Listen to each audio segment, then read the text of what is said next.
Ave Maria, chers téléspectateurs, c'est un véritable plaisir pour moi de vous retrouver sur cette émission spéciale qui est consacrée à un sujet essentiel de la vie de l'Église catholique au Bénin. Il s'agit de l'engagement du chrétien laïque, pilier fondamental de la famille de Dieu dans notre pays, le Bénin. Aujourd'hui, nous avons le privilège d'accueillir sur ce plateau M. Alain Rouillot. C'est un témoin de foi, un homme dont l'engagement volontaire et sincère exemplifie la vitalité du laïcat dans l'église locale du Bénin. Il est le président du Conseil national pour le laïcat, la famille et la vie. À partir de cette émission, nous allons pouvoir découvrir comment est-ce que le chrétien laïque peut devenir un agent de transformation, porteur donc de la lumière du Christ dans notre société. Monsieur Alain Rouillot, Ave Maria. Ave Maria. On vous accueille dans le cadre de cette émission qui porte sur la thématique l'engagement du chrétien laïque, pilier fondamental de la famille de Dieu au Bénin. Quelle est la place qu'on peut concéder aujourd'hui aux chrétiens laïcs quand on s'intéresse un peu à la vie et au fonctionnement de l'Église au Bénin? D'abord, si vous me permettez, je m'en voudrais de commencer cette émission sans faire un clin d'œil à un prélat qui, pour moi, est le père de cette thématique que nous évoquons, le laïcat. C'est honnêtement grâce à son coup de pouce que nous parlons aujourd'hui du laïcat. Au Bénin, en Afrique de l'Ouest. Le prélat, c'est bien son Excellence, Monseigneur Barthélemy Adoukonou. Malheureusement, il n'est plus, mais nous continuons de le pleurer. Je le dis parce que c'est pendant qu'il était secrétaire général d'une institution régionale qu'il a senti la nécessité de réveiller le monde des baptisés chrétiens catholiques que nous appelons en fait laïcs. Les baptisés, les confirmés de l'Église catholique romaine. Et c'est en son temps qu'il a senti la nécessité de booster un peu les choses, parce que déjà des années avant sa prise de fonction, il y avait l'association du clergé régional. Et il y avait également l'union des religieux et religieuses de l'Afrique de l'Ouest. Et il s'est posé des questions. Mais pourquoi les laïcs, les baptisés, confirmés, ne peuvent pas se retrouver dans un cercle pour marquer leur présence dans l'Église famille de Dieu? Donc c'est pour ça que j'ai dit, si vous le permettez, si entre-temps il y avait une photo de lui, j'aurais aimé quand même que les téléspectateurs et téléspectatrices découvrent la personne de ce prélat. Voilà d'ailleurs la photo de Monseigneur Eugène Adoukonou qui nous a quitté le 27 Barthélemy Adoukonou qui nous a quitté le 27 octobre 2025. Et l'Église catholique a perdu sans aucun doute un grand théologien et un homme de culture. Au regard de ces notes liminaires que vous venez de partager avec nous sur cette émission, qu'est-ce qu'on peut retenir concrètement donc, de la participation du chrétien laïque? Alors, le chrétien laïque, je me dis que sa place est centrale dans la vie de l'Église. Et déjà, En 1946, si vous me le permettez, Oui, allez-y. le pape Pie XII avait écrit ceci, qu'il est bon de répéter de nos jours. Les laïcs doivent avoir conscience que non seulement ils appartiennent à l'Église, mais qu'ils sont l'Église. Le décret, parce que quand on parle de l'Église, le nouveau vent qui a soufflé sur l'Église, c'est le grand vent du Vatican II. Et dans ce grand vent du Vatican II, quand vous prenez le document même qui parle du Vatican II, il y a dans ce document Maus des décrets qui ont été signés. Nous avons, par exemple, le décret sur l'apostolat des laïcs. Et ça rejoint votre préoccupation, la place. Ce que le chrétien laïque fait. Exactement. Voilà. Et déjà dans le préambule de ce décret, il est écrit ceci. Le Saint Concile, dans sa volonté de rendre plus intense l'activité apostolique du peuple de Dieu, se tourne avec une grande attention vers les chrétiens laïcs dont il a déjà rappelé en d'autres documents le rôle propre et absolument nécessaire dans la mission de l'Église. L'apostolat des laïcs, en effet, ne peut jamais manquer à l'Église car il est une conséquence de leur vocation chrétienne. L'Écriture elle-même montre parfaitement combien cette activité se manifesta spontanément au premier jour de l'Église et combien elle fut féconde. Notre temps n'exige pas un moindre zèle de la part des laïcs. Les circonstances actuelles réclament au contraire un apostolat toujours plus intense et plus étendu. Vous voyez que à partir de ces écrits, on voit que le chrétien laïque est demandé, est sollicité, pour ne pas dire à sa place et a un rôle fondamental à jouer dans le concert de l'Église Famille de Dieu. Est-ce que vous avez le sentiment aujourd'hui que les fidèles laïcs, les chrétiens, les baptisés, arrivent à comprendre effectivement quelle est leur part de responsabilité au cœur de l'Église? Excusez de peu, et je ne voudrais pas que mes frères et sœurs laïcs s'en prennent à moi. Et c'est là où je vois ma responsabilité. En tant que président du Conseil national pour le laïcat, la famille et la vie. Absolument. Nous devons, avec mes collaborateurs d'ailleurs du Conseil, nous devons travailler à faire découvrir ce que nous, qui ne sommes pas consacrés, nous qui ne sommes pas clairs, nous qui ne sommes pas religieux ni religieuses, nous devons savoir que nous constituons la grande masse même de l'Église.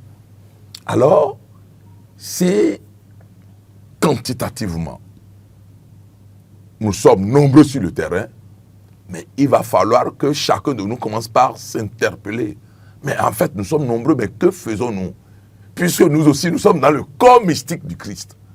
Il faut pouvoir se le répéter et demander ce qu'on a à faire.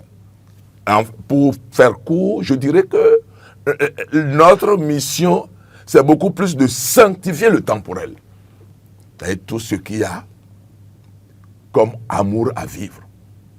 L'amour du prochain, tout ce qu'il y a comme éducation à donner, tout ce qu'il y a comme paternité, maternité, tout cela nous interpelle, puisque nous sommes dans le monde. Et le Christ est allé jusqu'à dire, mais vous êtes le sel de la terre, la lumière du monde. Mais il va falloir vraiment travailler à cela, être sel de la terre et lumière du monde. Cela veut dire que nous devons travailler à être des référents dans la société, pour que, en s'approchant de nous, en nous voyant vivre, on se dise, mais tiens,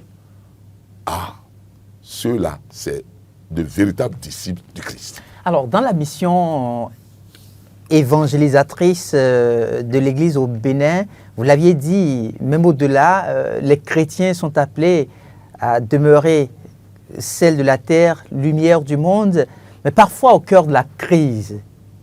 Quelle doit être la démarche du laïc? Vous parlez de quelle crise? Oui, parfois des incompréhensions surviennent, peut-être entre le clerc et les laïcs. Est-ce qu'on doit pouvoir rester figé sur sa position ou se retrouver dans une démarche d'ouverture? Je crois que vous avez trouvé la phrase. On doit être dans une démarche d'ouverture. Je le dis et je le martèle. Pourquoi? Parce que nous constituons une même famille. Et il y a un autre passage qui dit ceci. C'est à travers un autre décret, Ad Gentes, du Vatican, qui reprend en des termes plus incisifs lorsqu'il déclare que l'Église n'est pas fondée vraiment. Elle ne vit pas pleinement. Elle n'est pas le signe parfait du Christ parmi les hommes si un laïcat authentique n'existe et ne travaille pas avec la hiérarchie. Donc, on n'est pas là pour mener nos activités en dehors des clercs. Nous devons coopérer. Donc le laïc ne doit pas se sentir peut-être au-dessus du vicaire de la paroisse. Pas du tout. Il doit être toujours dans une démarche d'écoute. Absolument. Et c'est pour ça que nous devons informer suffisamment sur notre place dans l'Église et le rôle, la partition à jouer. Mais nous voulons le faire, mais nous n'avons pas encore atteint le niveau d'information qui permette à chaque laïc, à chaque chrétien laïc de savoir, attention, je suis dans l'église, je suis sur la paroisse, j'ai ma partition, mais à partir du respect que je dois avoir avec l'institution. Quand je ne suis peut-être pas au cœur du conseil pastoral de la paroisse, et je suis laïc, je viens à la messe le dimanche, est-ce que ce n'est pas assez suffisant? Pas du tout. Parce que l'Église est une famille et chacun sûrement a quelque chose à faire. Il y a le curé qui convoque une réunion. Il ne revient pas au curé d'aller prendre les bancs et de les aligner. Ah non. Même sans être membre du conseil pastoral paroissial, dès que vous arrivez, vous voyez que, attention, il n'y a pas le dispositif d'accueil pour la rencontre. Mais mettez-vous dedans. Mettez-vous dedans. Et c'est la marque que vous êtes seul. Parce que quand vous aurez organisé, mis le dispositif, dès que les autres seront là, ils vont dire, qui a fait ça? Ils vont lui dire, bon, tu n'as pas besoin de claironner. Mais bon, j'ai essayé d'apprêter un peu les choses. Voilà. Je suis avec vous, même si je ne suis pas du conseil. Voilà comment le chrétien agit. Il y a bien d'autres domaines, bien d'autres choses pour lesquelles le chrétien laïque est sollicité et lui-même, il apporte ses compétences. Il apporte, par exemple, sur ma paroisse, moi, je suis spécialiste des questions du mariage et de la famille. Et il arrive que les jeunes vont voir le curé pour dire, nous voulons écouter un enseignement sur la famille. La famille. Mais on aimerait, Père curé, que vous négociez, papa, Alain Rouillot pour nous. Et le curé t'appelle et te pose le problème. Non. Vous avez été formés, nous avons été formés pour ça. Donc, vous vous donnez et vous offrez la prestation. Puisque vous en parlez, ça veut dire que le laïc ne doit pas se limiter à sa vie du dimanche, il doit aussi se former. Tout à fait, absolument. Et le laïc, ce que les gens oublient, je veux bien reprendre un passage très fort, une pensée très forte du Saint-Pape Jean-Paul II, qui dit « L'Eucharistie est la source et le sommet de notre chrétienté ». Donc, mener une vie chrétienne demande que pratiquement tous les jours, nous soignons à la messe. Et c'est pour ça que, sur certaines paroisses, déjà à 6h, 6h15, il y a messe. Regardez à Saint-Michel. Et la plupart des paroisses, c'est à partir de 6h30 ou 6h45. Je ne sais pas. Depuis des années, quelques années, je dirais, mon épouse et moi, nous savons qu'il n'y aura pas de jour où nous manquerons à aller à la messe. Puisque notre force est là, notre vie est là. Venez à moi. Aller à Jésus, c'est aller à l'Eucharistie. Le recevoir dans ce sacrement de l'Eucharistie. Je suis le chemin, la vérité et la vie. Tout ce que nous aurons à mener sur cette terre, si nous tenons à ce que ce soit des choses qui portent, mais va à Jésus dans le sacrement de l'Eucharistie. Mais à défaut, il y a aussi le temple d'adoration qui est érigé au niveau de certaines paroisses. Le très saint sacrement. Qu'est-ce qu'on y gagne? Je ne dis pas. En tout cas, j'ai ressenti quelque chose rapidement. Dès que tu as dit qu'est-ce qu'on y gagne, on y gagne beaucoup de choses. Parce que c'est là où on cultive une certaine intimité avec le Christ vivant. Je suis avec vous jusqu'à la fin des temps. Là, ce que tu vois, c'est le Christ vivant. Et le Christ vivant, on le dit parce que il est vrai Dieu et vrai homme. Nos soucis, il faut aller vers lui pour les lui exposer. Donc, vous voyez un peu maintenant. Donc, ça fait que dans le programme de vie chrétienne, il faut, en plus du chapelet à réciter, du rosaire à dire, il y a la visite au Saint-Sacrement. Parce que dès que vous êtes baptisé, confirmé, et si vous êtes parvenu au sacrement qui fait grandir l'Église, que nous appelons le mariage ou le sacerdoce, mais sachez que vous devrez vous donner à certaines choses pour équilibrer votre existence. Vous l'avez si bien dit, quand vous allez au Saint-Sacrement, vous allez exposer vos problèmes. Mais on se rend compte que les fidèles laïcs ont du mal à retourner pour rendre grâce. Ah oui. Qu'est-ce qu'il explique? Merci pour ce que tu viens de dire. C'est une préoccupation à prendre en compte. Il faut rendre grâce. Dis merci. Parce que, à bien de choses-là, Dieu nous comble. Dieu nous comble. Et lorsque vous gagnez ce bonheur de Dieu lui-même, retourne dire merci. Regarde ces 10 lépreux. C'est dans la Bible, les 10 lépreux. Et ce que la Bible nous enseigne, il n'y a qu'un seul qui est retourné rendre grâce. Et c'est ce qui se passe aujourd'hui. Pour certains. Et ils n'ont pas le flair de rendre grâce, de dire merci à Dieu.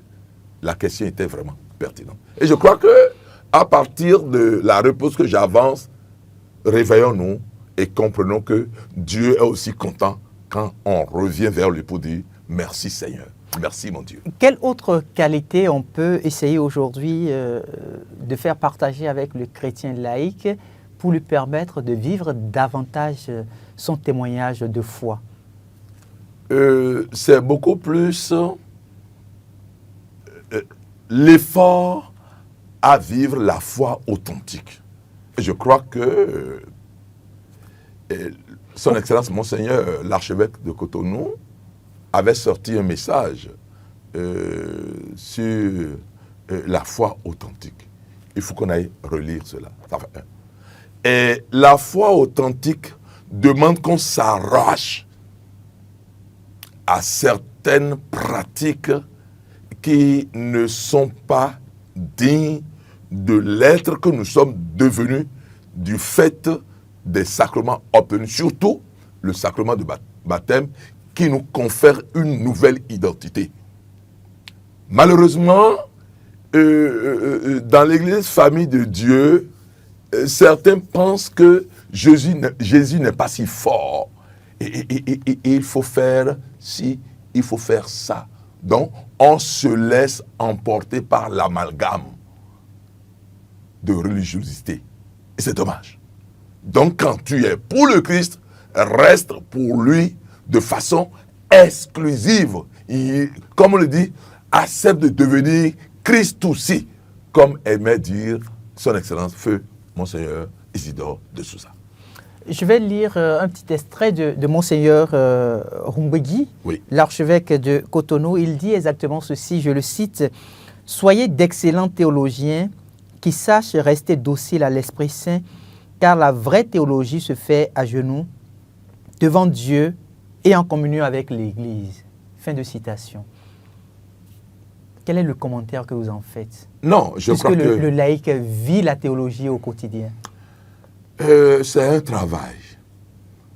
Nous sommes nombreux à accéder au sacrement de baptême qui nous confère une nouvelle identité. Mais malheureusement, dans la pratique,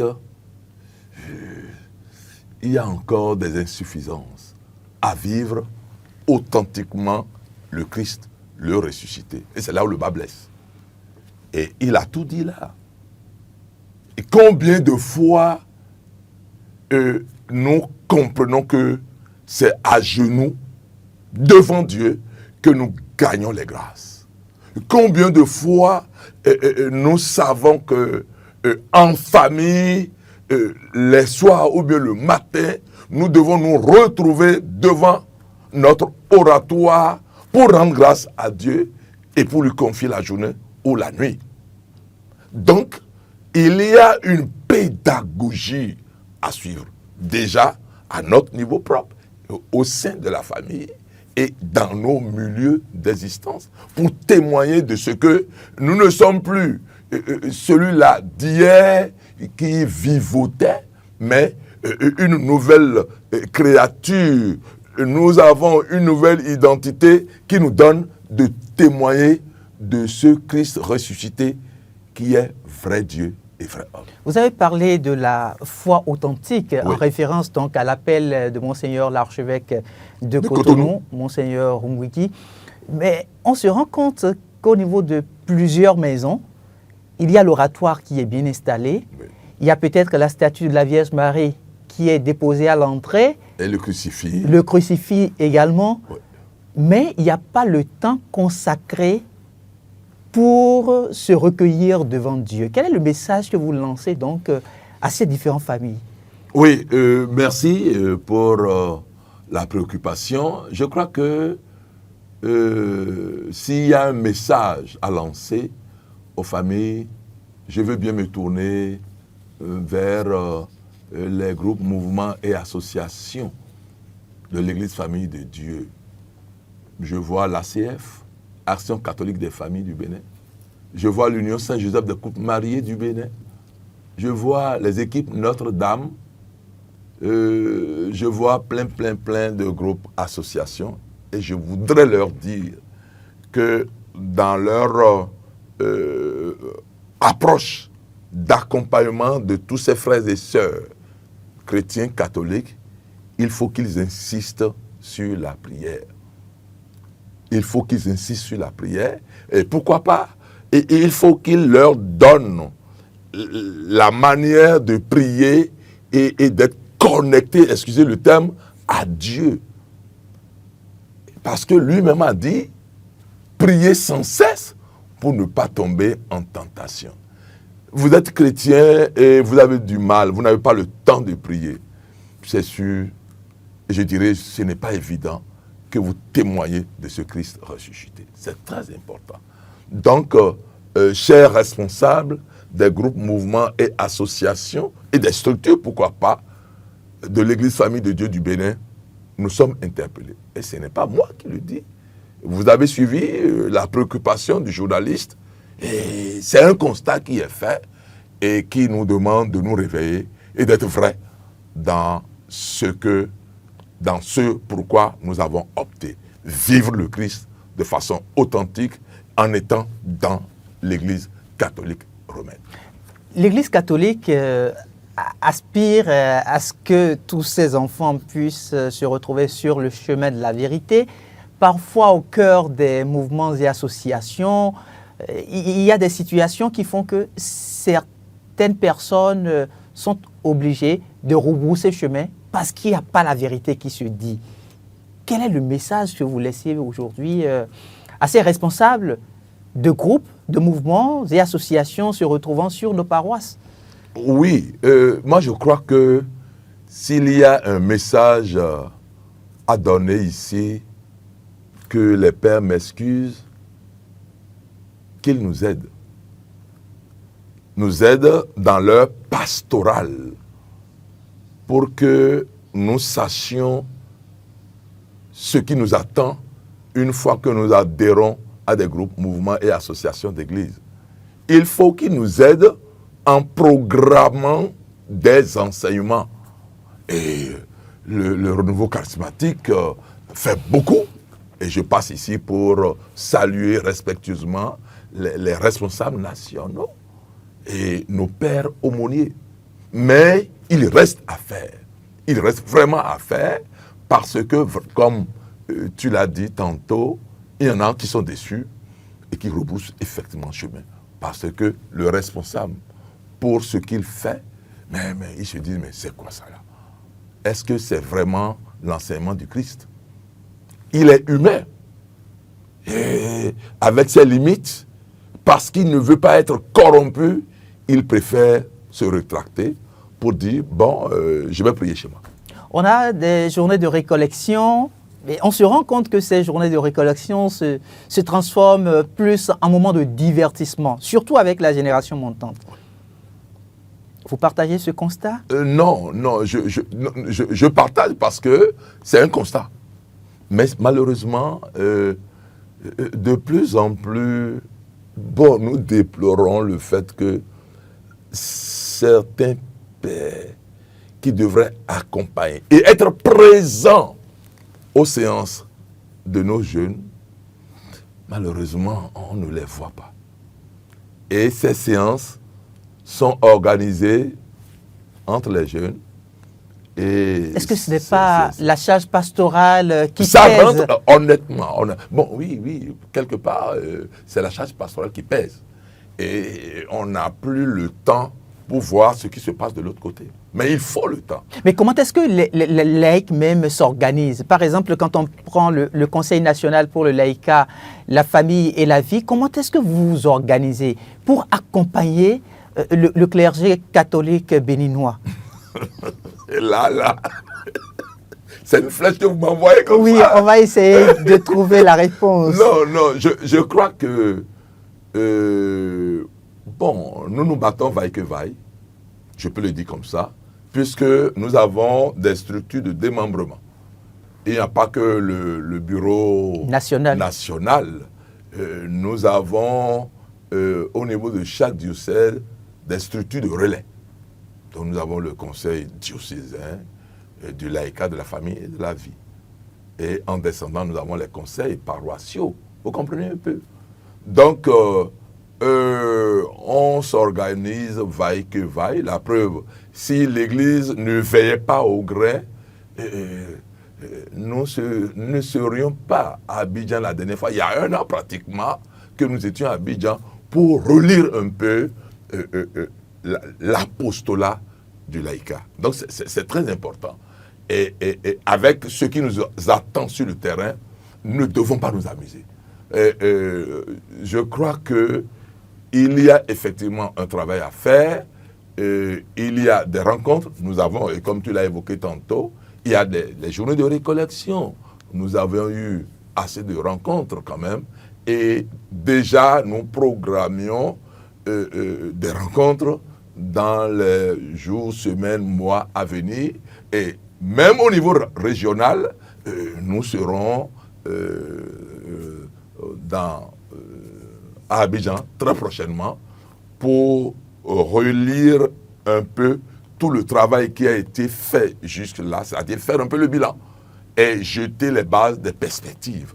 Donc, cela veut dire quoi? Cela veut dire que avec nos pères, curés, aumôniers, etc., assistants ecclésiastiques, etc., nous sommes prêts à coopérer pour que ce que vous soulevez soit corrigé. Vous êtes prêt en tant que Conseil national pour le laïcat, la famille et la vie. On l'a évoqué en début de cette émission, Monseigneur Barthélemy Adoukono, de son vivant, a assez œuvré pour que le laïcat puisse davantage prendre corps.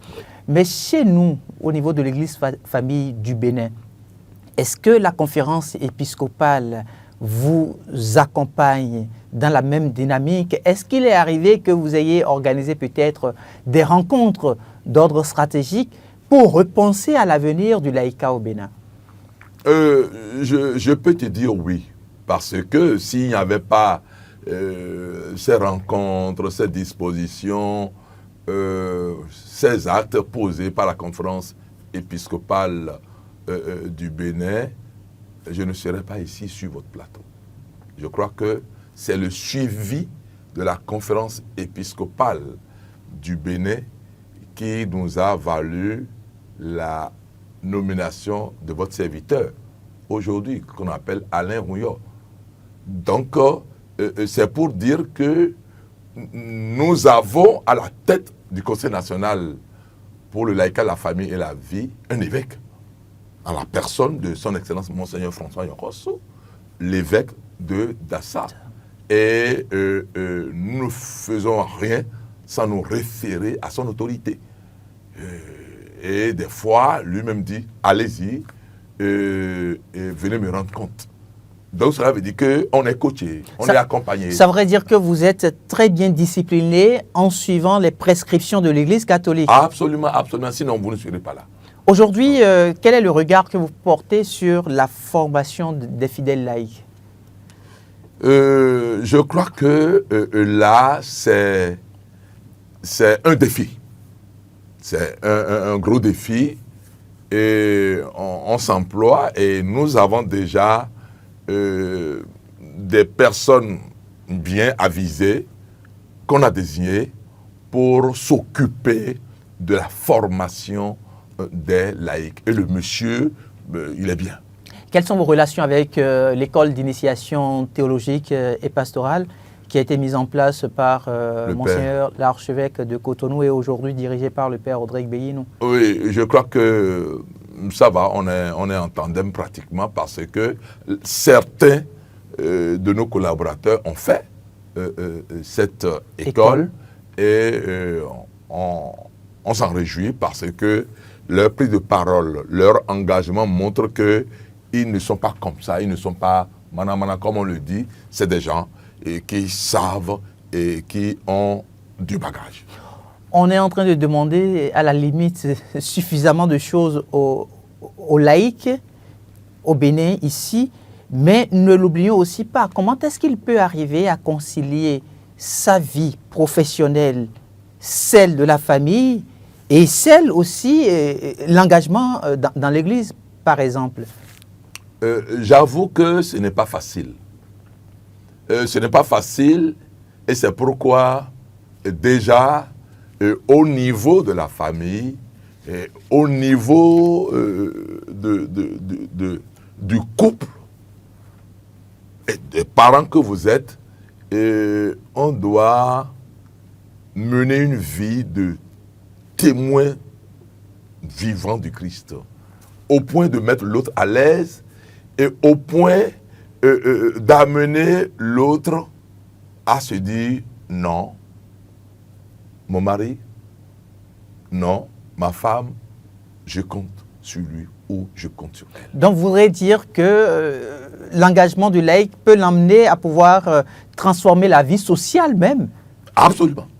Absolument. Absolument. Parce que dès lors que les actes que vous posez impressionnent, et dès lors que vous êtes vrai dans tout ce que vous dites, dans tout ce que vous faites, on peut vous solliciter pour servir la société. C'est un peu comme ça que ça se passe. Alors là, tu ne peux pas refuser. Mais toujours sur l'accord de l'autre partie, qui n'est pas sollicité. Et si dans le couple, il y a cette confiance réciproque, vas-y. La preuve, bon, votre serviteur qui parle aujourd'hui, je suis toujours parti. Je dis, je suis toujours parti. J'ai jamais assisté à la réussite au bac de mes enfants. Jamais. C'est toujours au téléphone. Parce que je ne suis pas là, je suis en mission. Et maman appelle pour dire, ah tiens, tel vient de décrocher le bac. Ainsi de suite. Jamais. Je dis jamais. Il n'y a que la Benjamine, parce que je crois que je commençais la retraite. Sur le plan professionnel, vous comprenez un peu. Et là, j'ai suivi de près. Et c'est arrivé, la bonne nouvelle est arrivée. Donc c'est pour dire quoi? C'est pour dire que ce n'est pas facile. Ce n'est vraiment pas facile. Bon, maintenant, pour être aussi, pour donner confiance à l'autre partenaire, il faut que de temps à autre, vous invitez, soit si c'est le mari ou bien si c'est la femme, vous l'invitez à vos activités. Ah, maman, j'ai une conférence à donner tel jour, à tel lieu. Je veux bien que nous soyons ensemble. Ça la met à l'aise. Ça la met à l'aise. Et ça le met à l'aise. Donc, voilà un peu des stratégies pour que l'autre partie se sente plus ou moins impliquée dans la mission reçue du mari ou bien de la femme. Comment est-ce qu'on peut aujourd'hui encourager, que ce soit les jeunes ou même les femmes, à pouvoir s'engager de manière active dans la vie de l'Église? Non, je crois que les structures sont là et il faut faire très attention. Lorsque vous vous engagez dans une structure, dans un groupe, dans une association, si vous êtes un couple, tâchez d'être ensemble pour mettre l'autre en confiance. Tâchez d'être ensemble. Par exemple, moi, je suis par alliance dans la chorale au Gaulois, la chorale de mon épouse. Et elle est allée jusqu'à demander qu'on me prenne comme conseiller de la chorale. C'est pour que, tout en n'étant pas présent, je suive un peu de loin. Et ça la met à l'aise parce que je suis conseiller. Et quand il y a un problème qui se pose à la chorale, elle me dit, mais tiens, papa, il y a telle chose. Je dis, bon, il n'y a pas de souci. Bon, je suis avec vous. Voilà ma quote-part, etc. Là, ça permet vraiment d'être soudé dans l'amour conjugal. Le chrétien laïque, parfois, reçoit la grâce du leadership. Mais quand il reçoit cette grâce-là, comment est-ce qu'il peut la mettre en application au cœur d'un mouvement ou au cœur de la communauté où il se retrouve pour ne pas constituer encore un autre problème à gérer par les pères de la paroisse? Je crois que le plus fort à retenir ici, c'est de prendre en compte cette parole du Christ lui-même qui dit « Apprenez de moi que je suis doux et humble de cœur. » C'est vrai, vous avez un leadership, mais ce leadership, vous ne pouvez pas le vivre authentiquement si entre-temps, vous ne travaillez pas à être humble envers vos frères et sœurs. C'est très important. Et l'autre chose, il n'y a pas à bomber le torse pour dire « Aujourd'hui, c'est moi. » Non, qui es-tu? Qui es-tu? Qui es-tu? Donc, il y a un travail à faire sur soi et pour réussir ce travail, il faut, je dis, impliquer son épouse ou son époux. Ah, maman, à la réunion, c'est moi qu'ils ont choisi. Maman te dira, parce qu'il te connaît, mais c'est parce que tu es bien, et tu sais prendre la parole, et tu sais comprendre les situations. Je vais prier pour toi. Je serai avec toi. Autant, maman le dira, autant papa aussi doit le dire.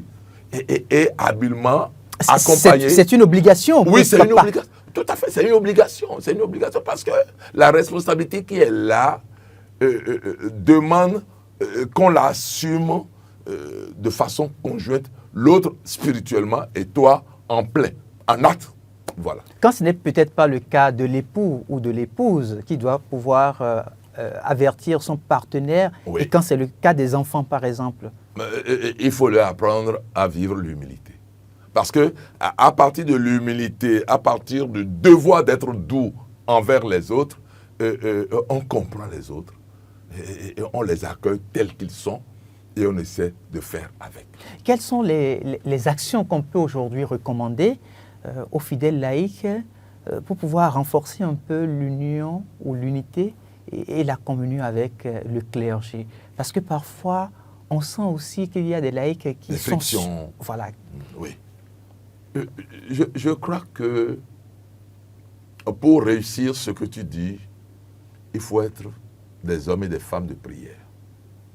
Donc, mettre la prière au cœur de Au cœur. Pourquoi? Parce que ton vis-à-vis a reçu une éducation qui n'est pas la tienne. Et il lui arrivera de commettre des erreurs. Des erreurs. Humainement, on bondit, on réagit. Mais si vous êtes toujours dans l'exercice de la prière, vous prenez de recul et vous transcendez. Il y a un travail de transcendance sur l'événement, la situation. Et c'est parce que vous priez. Et c'est pour ça que tout à l'heure, dans le débat, je conseillais que le chrétien, en dehors des prières, que le chrétien fasse le programme de la visite au Très-Sacrement. Parce que sans ça, vous ne pouvez pas. Et l'autre chose aussi, que le chrétien catholique s'impose la régularité dans l'accueil, je dirais, la participation, voilà, c'est au sacrement de l'Eucharistie. Il faut une certaine régularité. Il faut aller au sacrement de l'Eucharistie. Il dit bien, il est allé lui-même dire, sans moi vous ne pouvez rien. Sans moi vous ne pouvez rien. Moi aujourd'hui, certains s'étonnent. Mais ce n'est pas ma force. C'est vrai, des fois, mes exigences découragent certains. Mais avec Dieu, on ne s'amuse pas. Il n'y a pas d'amalgame. Mais par moment, je reviens à moi-même, je dis, j'ai été trop fort. Et certains amis, quand ils vont écouter l'émission, ils vont dire, oui, il est comme ça. Et il m'appelle TVG. C'est-à-dire pour me suivre, si tu n'as pas du cran, tu n'es pas un engagé vrai, c'est difficile de me suivre. Et il y a plein qui trouvent que c'est trop fort. Ce n'est pas à leur rythme. Non, c'est trop fort. Mais il faut savoir sauver le temps par rapport à son salut. C'est de ça qu'il s'agit. Puisque nous parlons du temps Oui. et nous parlons également du salut, Oui. Quel est le message que vous lancez donc à ces personnes-là qui parfois abandonnent leur famille et vont passer plus de temps sur les paroisses? Parce que ça crée un déséquilibre. Tout à fait. Non, je crois que s'il y a un message, je vais leur dire de ne pas scandaliser. Je dis de ne pas scandaliser, pourquoi? Parce que tu viens à la maison, j'étais à l'église. Non, c'est vrai, tu étais à l'église. Mais tout est organisé dans l'église. Tout est organisé dans l'église. Au-delà d'une certaine heure, en principe, tu ne dois pas être à l'église. À moins que tu sois avec ton partenaire ou ta partenaire. Et malheureusement, nos sœurs sont championnes en cela. Elles oublient qu'elles sont mères. Elles oublient qu'elles doivent accueillir les enfants qui sont allés à l'école. Pas que mère, épouse. Épouse. Et surtout, c'est là où le bas blesse. Qu'est-ce que tu es en train de faire jusqu'à cette heure-ci? Et moi, s'il y a un message, je veux bien demander à nos responsables nationaux de revoir ce côté-là.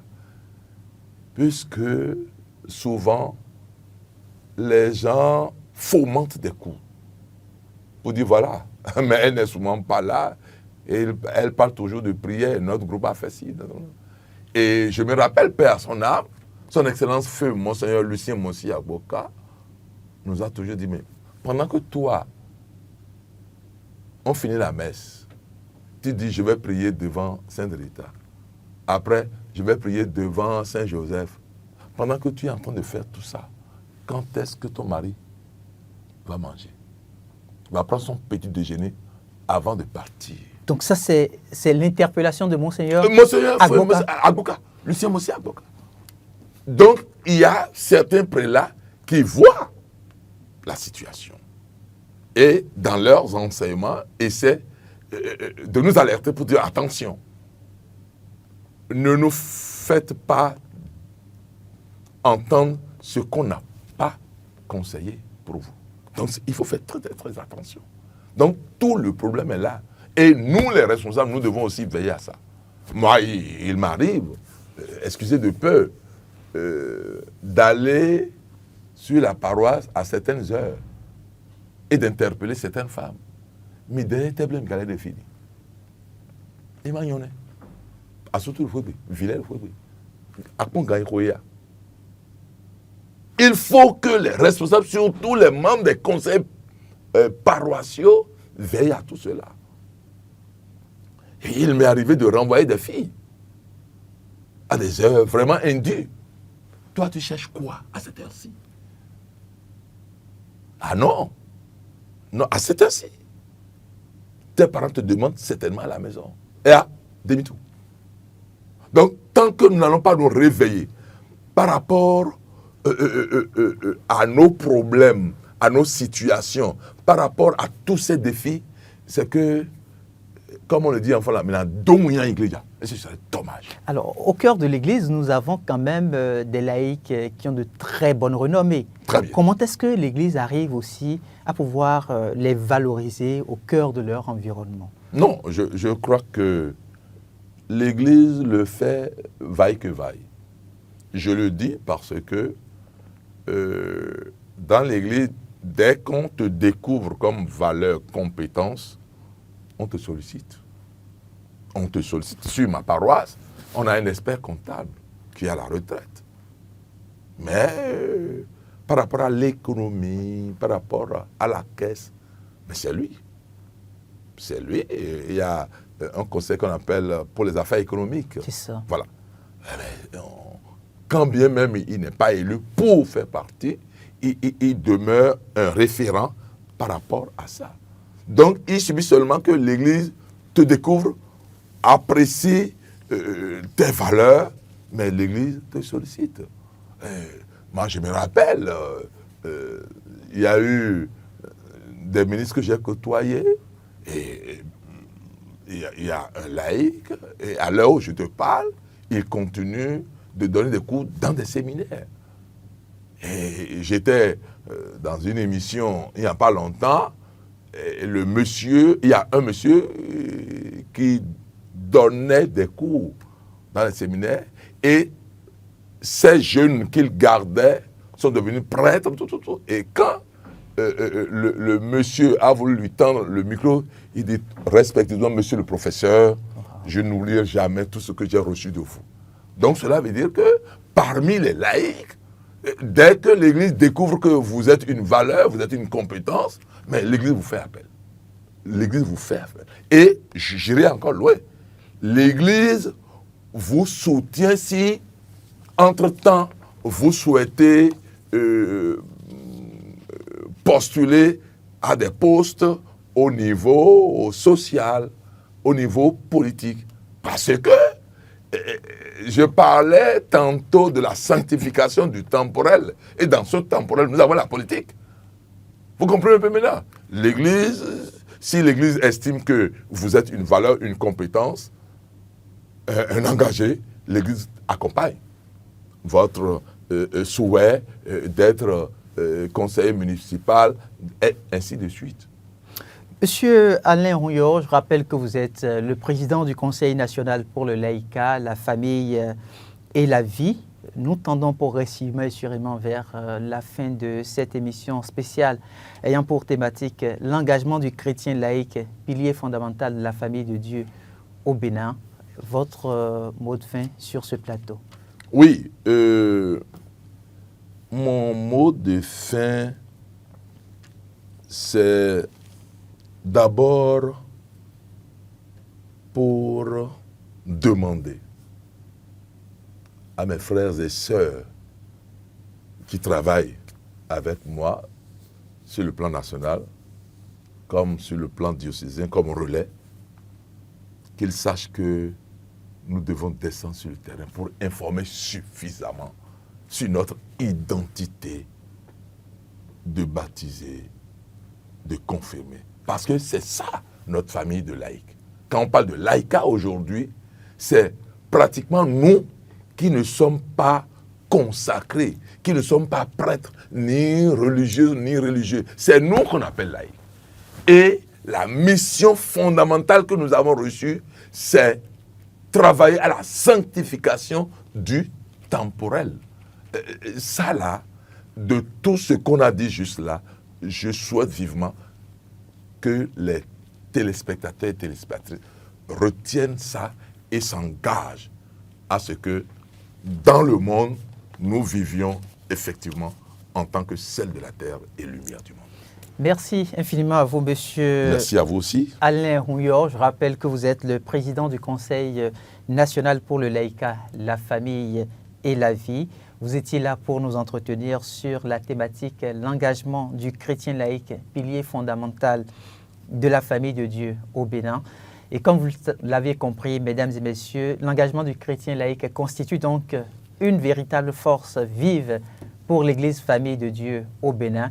À travers les différents éclaircissements partagés avec nous par M. Alain Rouillard, on a pu comprendre que chaque chrétien, chaque croyant laïque, par sa foi active et sa disponibilité, contribue de manière significative à la construction d'une Église vivante et dynamique. Merci à toutes, merci à tous pour votre fidélité d'écoute. Cette émission a été réalisée par Rebecca Ogou. Ave Maria. Ave Maria.